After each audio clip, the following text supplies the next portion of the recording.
नाज़रीन, क्या आपको पता है कि आपको कौन सी उम्र में कौन सी खुराक खानी चाहिए? बड़ा अहम सवाल है, क्योंकि हमें नहीं पता होता कि जब हम बच्चे छोटे होते हैं तो उनको क्या देना चाहिए, जब वो थोड़ा सा ग्रो कर रहे होते हैं या चलना शुरू करते हैं तो उनकी डाइट कैसी होनी चाहिए, जब बच्चे स्कूल जा रहे होते हैं तो उनको कौन कौन सी खुराक की ज़रूरत होती है, कौन सी डाइट की ज़रूरत होती है, ये हमें अंदाज़ा नहीं होता। मोस्टली लोगों को बहुत सी जो माएँ हैं उनको यकीनन पता होगा, पेरेंट्स को पता होगा, लेकिन ज़्यादातर लोगों को नहीं पता होता। तो आज हम बात करेंगे कि कौन सी उम्र में कौन सी ग़िज़ा आपके लिए फ़ायदेमंद होती है और क्या वाकई ही जो बचपन में या जवानी में आपने खाया होता है वो बुढ़ापे में जाके काम आता है। ये हमारी माएँ जो है वो हमें एग्जाम्पल्स देती है, बेटा अब भी खाओगे तो मुस्तकबिल में काम आएगा। तो आज इस हवाले से बात करेंगे। इस हवाले से बात करने के लिए माहिर ग़िज़ाइयत अनम मंजूर हमारे साथ मौजूद हैं, उनको वेलकम करते हैं। वेरी गुड मॉर्निंग अनम, कैसी हैं आप? मैं बिल्कुल ठीक ठाक, आप कैसी हैं अनम? मैं बिल्कुल ठीक हूँ अनम। हमेशा की तरह ब्राइट कलर पहन के आप स्क्रीन पे बैठती हैं और बड़ी हसीन लगती हैं। Thank you so much. Anam, क्या वाकई ही जो आपने ग़िज़ा खाई होती है वो बाद में मुस्तकबिल में आपके काम आ रही होती है? बिल्कुल एडम, ऐसा ही है। हमारी जो बॉडी में जब तक हमारी जो टीन एज तक की जो एज होती है ना, या आप कह सकते हैं कि 20 से 25 साल तक की उम्र में हमारी बॉडी में मैक्सिमम एब्जॉर्प्शन होती है जी। उसके बाद हमारी बॉडी का प्रोसेस स्लो होना शुरू हो जाता है। जैसे जैसे एज बढ़ती जाती है मेटाबॉलिज्म स्लो होना शुरू हो जाता है और जो चीजें एब्जॉर्प्शन है चीजों की, न्यूट्रिएंट्स की, मैक्रो माइक्रो न्यूट्रिएंट्स की, वो शुरू हो जाती है। इसीलिए वो जो आपने कहा ना, माएँ कहती है कि बचपन में खाया हुआ जो है वो बुढ़ापे में काम आता है। वो बेसिकली ये होता है कि 25 साल 30 साल की उम्र के बाद चीजें एब्जॉर्ब नहीं होती, वो फिर जब आप जैसे ही जो चीज खाते हैं वो यूटिलाइज होती है। हाँ, यूटिलाइज हो जाती है। एग्जैक्टली। तो फिर जो एब्जॉर्प्शन वाली चीजें ना, जो हम कहते हैं कि ज़खायर कुछ हमारे पास न्यूट्रिएंट्स बॉडी में पड़े हुए हैं हमारे आगे वाले कामों के लिए, तो वो 20 साल से तक या ज्यादा से ज्यादा 25 से 30 साल की उम्र तक जो है वो एब्जॉर्ब होते हैं। उसके बाद एब्जॉर्प्शन नहीं होती, फिर जो एब्जॉर्ब हुए होते हैं वही यूटिलाइज होते हैं। इसकी एग्जाम्पल एक थोड़ी सी, मतलब मुझे ना एक थोड़ा सा मजाक पे बात करने का दिल कर रहा है। इसकी एग्जाम्पल ऐसे, जो शादी से पहले आप लोगों ने जोड़ लिया ना पैसा, वही जोड़ लिया, शादी के बाद जो पैसे आएंगे वो यूज हो जाएंगे। बिल्कुल ऐसे, एग्जैक्टली। जितना बचपन में जितना अच्छा या जवानी में जितना अच्छा आप खा सकते हैं, अच्छी खुराक ले सकते हैं, न्यूट्रिएंट्स को एब्जॉर्ब कर सकते हैं, कर ले, क्योंकि बुढ़ापे में एब्जॉर्प्शन नहीं होगी, वो जो फिर आप यूटिलाइज हो जाएगा। एग्जैक्टली, वही जो आपने बचाया हुआ है ना, वही जमा पूंजी आपकी बुढ़ापे में काम आएगी। ये एग्जाम्पल दी जाती है ना, बेटा अभी से सेविंग कर लो, बाद में तो बस इस्तेमाल में आएंगे पैसे, बाद में आप सेविंग नहीं कर सकते। वापस आते हैं अपने टॉपिक की जान। बच्चों को, जब बच्चे ग्रो कर रहे होते हैं ना, उनको कौन कौन सी ऐसी चीजें हैं जिनको देना बड़ा जरूरी होता है, डाइट का हिस्सा होना बड़ा जरूरी है बच्चों के लिए? ग्रोइंग एज में ना सबसे पहले विटामिन डी और कैल्शियम जरूरी चाहिए, जिसमें हमारे पास दूध, दही और चीज वगैरह का इस्तेमाल जरूर होना चाहिए।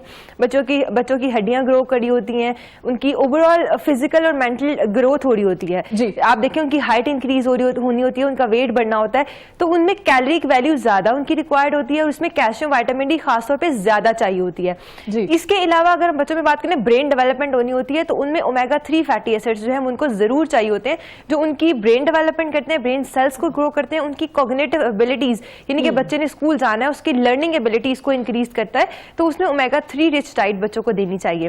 ओमेगा 3 में आपके फिश बहुत अच्छा सोर्स आती है, एग बहुत अच्छा सोर्स आती है, नट्स बहुत अच्छे सोर्स में आ जाता है ओमेगा 3 में। तो ये कुछ डाइट्स हैं जो डेली बेसिस पे बच्चों की लाजमी होनी चाहिए। मतलब जैसे अगर दूध है तो 2 से 3 कप दूध या दही बच्चों को एक दिन में लाजमी देना चाहिए। ठीक है जी। इसी तरह से नट्स का इस्तेमाल डेली बेसिस पे बच्चों को जरूर करना चाहिए। पता नहीं कब हमारे यहाँ ये चीज़ें चेंज होंगी अनम। हमने मतलब ग़िज़ा पे, आपकी डाइट पे इतनी ज़्यादा बात की और आप इस चीज़ की गवाह हैं। हमारे वक्तन फवक्तन हम लोगों को अपडेट्स करते रहे हैं कि वेट कम करने के लिए क्या करना है, बोन्स को स्ट्रॉन्ग करने के लिए क्या करना है, विंटर है तो क्या खाना चाहिए, समर है तो क्या खाना चाहिए। तो हमारे यहाँ नट्स का जो एक रिवाज है ना, जो हम ड्राई फ्रूट्स खाते हैं, वो अभी भी यही है कि आपने विंटर में खाना है। बिल्कुल, वो नहीं अभी तक चेंज हो रहा। बिल्कुल ऐसे ही है इरम। इसमें ऐसा नहीं है कि हमने जो नट्स हैं सिर्फ विंटर्स में लेने। देखें ओमेगा 3 है जो उसके अंदर इसेंशियल न्यूट्रिएंट्स है, वो हमें पूरा साल चाहिए, रोजाना की बेसिस पे चाहिए, खाली विंटर्स में नहीं चाहिए। विंटर्स में बस ये होता है कि वो एक हमें वार्म इफेक्ट इसलिए देता है क्योंकि हमारा आउटर टेम्परेचर जो है वो बहुत कोल्ड होता है। समर्स में ये होता है कि समर में ऑलरेडी टेम्परेचर जो है वो इतना वार्म होता है, तो हम इसलिए कहते हैं। लेकिन ऐसा नहीं है, हमें सर्दियों गर्मियों दोनों में हमें प्रोटीन्स भी चाहिए, ओमेगा 3 भी भी चाहिए, हमें फाइबर भी चाहिए। तो हमें गर्मी सर्दी का जो भी मौसम हो उसमें एक मुट्ठी जो भी मेवा जाता है, खुश्क मेवा जाता है ड्राई फ्रूट से, उनका इस्तेमाल लाजमी करना चाहिए। उनका इस्तेमाल लाजमी करना चाहिए और डाइट का हिस्सा बनाना चाहिए। और जो हमारी माएँ कहती हैं वो बिल्कुल ठीक कहती है, क्योंकि अनम भी इस चीज़ को मतलब एग्री कर रही है कि बाद में आपकी बोन्स कमज़ोर हो जाती हैं, फिर जो चीज़ें आपके ख़राब हो जाती हैं वो जल्दी ठीक नहीं होती, जो बचपन में अगर आप उसको कवर कर लेते हैं, उन कमियों को कवर कर लेते हैं। अनम, बच्चों के हवाले से तो आपने बता दिया। अब बच्चे जब माशाल्लाह से टीनएजर होते हैं, ग्रो कर रहे होते हैं, हम देख रहे होते हैं लड़कियां भी लड़के भी, तो उस वक्त आपकी जो प्लेट है उसमें कौन कौन सी ऐसी चीज़ें वो ज़रूरी होगी? क्योंकि मैंने बहुत से बच्चों को ब्रेकफास्ट स्किप करते देखा है जब वो स्कूल जा रहे होते, क्योंकि उनका दिल नहीं कर रहा होता सुबह सुबह कुछ खाने के लिए। तो और कौन कौन सी ऐसी चीज़ें हैं या कौन से ऐसे फ्रूट्स हैं या हमारी किचन में कौन सी ऐसी चीज़ें मौजूद होती हैं जिनको अगर आप अपनी डाइट का हिस्सा बना सकते हैं तो जो आपकी ग्रोइंग एज है वो बड़े अच्छे से गुजर सकती है और आप अच्छे से अपनी जितने भी विटामिन है या मिनरल्स हैं, जो भी आपकी बॉडी की नीड्स होती है, उसको आप स्टोर कर सकते हैं अपनी बॉडी में। बिल्कुल, आपने बहुत अच्छी बात की कि अक्सर बच्चे जो हैं, मोस्टली टीन एज तक बच्चे जो हैं ब्रेकफास्ट ही नहीं करते हैं। ये सबसे बड़ी मिस्टेक है। उनकी जो ओवरऑल हेल्थ है उससे बहुत ज़्यादा इफेक्ट होती है। बच्चों के लिए ये नहीं कि बच्चों के बाद अगर हम टीन एज में जाते हैं ना तो हमें बैलेंस डाइट लेनी है, मतलब हमें उसमें प्रोटीन्स भी लेनी है, उसमें हमें नट्स भी लेने हैं, वाइटामिन एंड मिनरल्स भी लेने हैं, कुछ वेजिटेबल्स भी लेनी है, फ्रूट्स, मतलब सारे फूड ग्रुप्स का इस्तेमाल करना है। तो ब्रेकफास्ट तो लाजमी करें। अगर कोई स्किप करता है तो आप ये करें कि आप सिंपल दूध के साथ एक बॉइल्ड अंडा ले लें या दूध के साथ एक फ्रूट लेकर चले जाएं, ताकि आपकी जो आपने अगले पूरे दिन का काम करना है वो आपकी एनर्जी लेवल डाउन ना हो। इसके अलावा अगर हम वैसे उसकी बात करते हैं ब्रेकफास्ट की, तो उसमें हमारे पास प्रोटीन्स होना चाहिए, जिसमें अंडा हो सकता है या पॉरीज हो सकता है। इसके अलावा ये कबाब की फॉर्म में जो है वो मीट हो सकता है। इसके साथ ब्रेड हो सकती है हमारे पास, रिफाइंड नहीं, ब्राउन ब्रेड, ठीक है। या फिर आप अगर एग और स्लाइस का इस्तेमाल नहीं करें तो पॉरीज का इस्तेमाल कर सकते हैं। बच्चे हैं तो अगर वो कुछ भी नहीं खाते तो हम सिंपल उनको नट्स और फ्रूट डाल के दूध के साथ या दही के साथ ग्राइंड करके उसका शेक बनाकर या स्मूदी बनाकर वो भी हम दे सकते हैं। ठीक है। इसके अलावा अगर कुछ नट्स के साथ साथ हेल्दी सीड्स भी अगर ब्रेकफास्ट में ऐड किए जाएं तो वो बहुत सारी आपकी जो बीमारियां हैं उनसे बचाते हैं आपको, और आपकी एनर्जी जो है उसको मेंटेन करते हैं। ठीक है। जितने भी टीनेजर्स बच्चे हैं जो कॉलेज गोइंग है या अभी स्कूल जा रहे हैं, ब्रेकफास्ट कभी भी स्किप ना कीजिए। तमाम बच्चों के लिए अनम भी बता रही है, specially Isha, this is for you. आप हमेशा, मेरी खालाजाद बेटी बहन है, कजन है मेरी, वो हमेशा क्या करती है, अपना ब्रेकफास्ट स्किप करती है कॉलेज जाते हुए, क्योंकि उसको भूख नहीं लगती। उसको लगता है कि मैं सुबह सुबह इतना हैवी ब्रेकफास्ट नहीं खा सकती, इवन कि वो दूध तक नहीं पीती। तो मैं उसको देख रही थी, वो काफी ज्यादा स्किनी हो चुकी है, उसके डार्क सर्कल्स बहुत ज्यादा हो गए, क्योंकि आप अगर ब्रेकफास्ट स्किप करेंगे तो ये हाल होगा। ऐसे ही है ना? बिल्कुल ऐसे ही है। और इवन जो लोग वेट, अगर मैं बात करूँ ना, जो लोग ब्रेकफास्ट स्किप करते हैं उनका वेट ज्यादा जल्दी गेन होता है एज कम्पेयर टू दोस्त जो ब्रेकफास्ट स्किप नहीं करते हैं। इसके अलावा ये इसमें एक रीजन ये भी है ब्रेकफास्ट स्किप करने की कि अब हमारी नाइट रूटीन ऐसी हो गई है कि हम रात को देर तक जागते हैं जी। उसके साथ साथ जितनी देर हम जागते हैं हम स्नैकिंग करते रहते हैं, मंचिंग चलती रहती है। बिल्कुल ऐसा है। वो इतना कैलोरी डेंस फूड हम उस टाइम पे खाते हैं। कोई हम लोगों ने स्नैक्स में जैसे कोई चिप्स खा लिए, कोई चॉकलेट्स खा ली, कोई जंक खा लिया, तो इतना ज्यादा हम रात में खा लेते हैं और उसके बाद हम सो जाते हैं। तो इसीलिए सुबह उठने तक वो हैवीनेस रहती है और आप ब्रेकफास्ट स्किप करते हैं।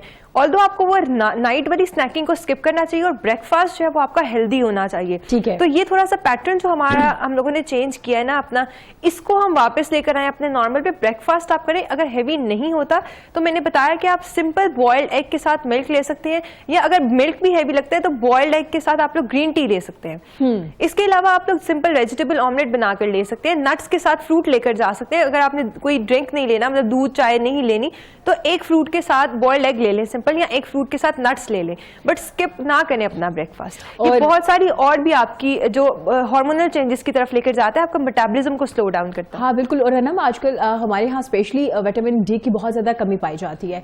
मर्द हजरात हो, खवातीन हो, इस पे भी हम हमेशा बात करते नजर आते हैं और बहुत से डॉक्टर हजरात इस पे कैंपेन भी स्टार्ट करने वाले हैं कि विटामिन डी की कमी बहुत ज्यादा हो रही है, क्योंकि हमारा सनलाइट एक्सपोजर बहुत कम हो गया है। और अगर आपने विटामिन डी की कमी है, ब्रेकफास्ट भी आप स्किप कर रहे हैं, तो आप देख लें कि आप क्या खा रहे हैं और किस तरह से सर्वाइव कर रहे हैं। बिल्कुल ऐसे ही है ना, बहुत ज्यादा विटामिन डी की और हमारी यंग पॉपुलेशन में बहुत ज्यादा हो गई है। और एक इसकी एक रीजन ये भी है कि एक तो हम लोग दूध और दही का या विटामिन डी रिच फूड्स तो नहीं इस्तेमाल करें, लेकिन हम क्या कर रहे हैं कि हम उसके साथ साथ ना जो हमारे जो कोला ड्रिंक्स हैं, बेवरेजेस हैं, एनर्जी ड्रिंक्स हैं, उनका इस्तेमाल हमने ज्यादा करना शुरू कर दिया, जिसकी वजह से जो स्टोर्ड विटामिन डी है ना वो भी हमारी जो है वो खत्म होना शुरू हो गई है। तो वो मजीद आपकी जो बोन्स हैं वो वीक हो रही है, बुरबुरापन आना शुरू हो रहा है, और बच्चों में यंग जनरेशन में हमारी जो ऑस्टियोपोरोसिस या विटामिन डी डेफिशिएंसी ज्यादा देखने को मिल रही है। हाँ बिल्कुल। और अनम आप थोड़ा स्नैक्स के हवाले से भी बताइएगा कि अगर आप ट्यूशन जा रहे हैं बच्चे स्पेशली, या बच्चियां जो या कॉलेज गोइंग है जिनकी इवनिंग क्लासेस होती हैं,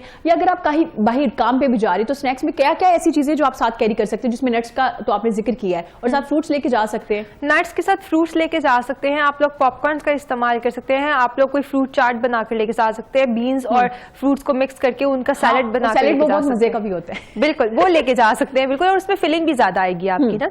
और अपने सैलेड के ऊपर आप लोग नट्स और सीड्स को स्प्रिंकल कर सकते हैं। तो इस तरह के जो हेल्दी स्नैकिंग, और एक बच्चों के लिए बहुत अच्छा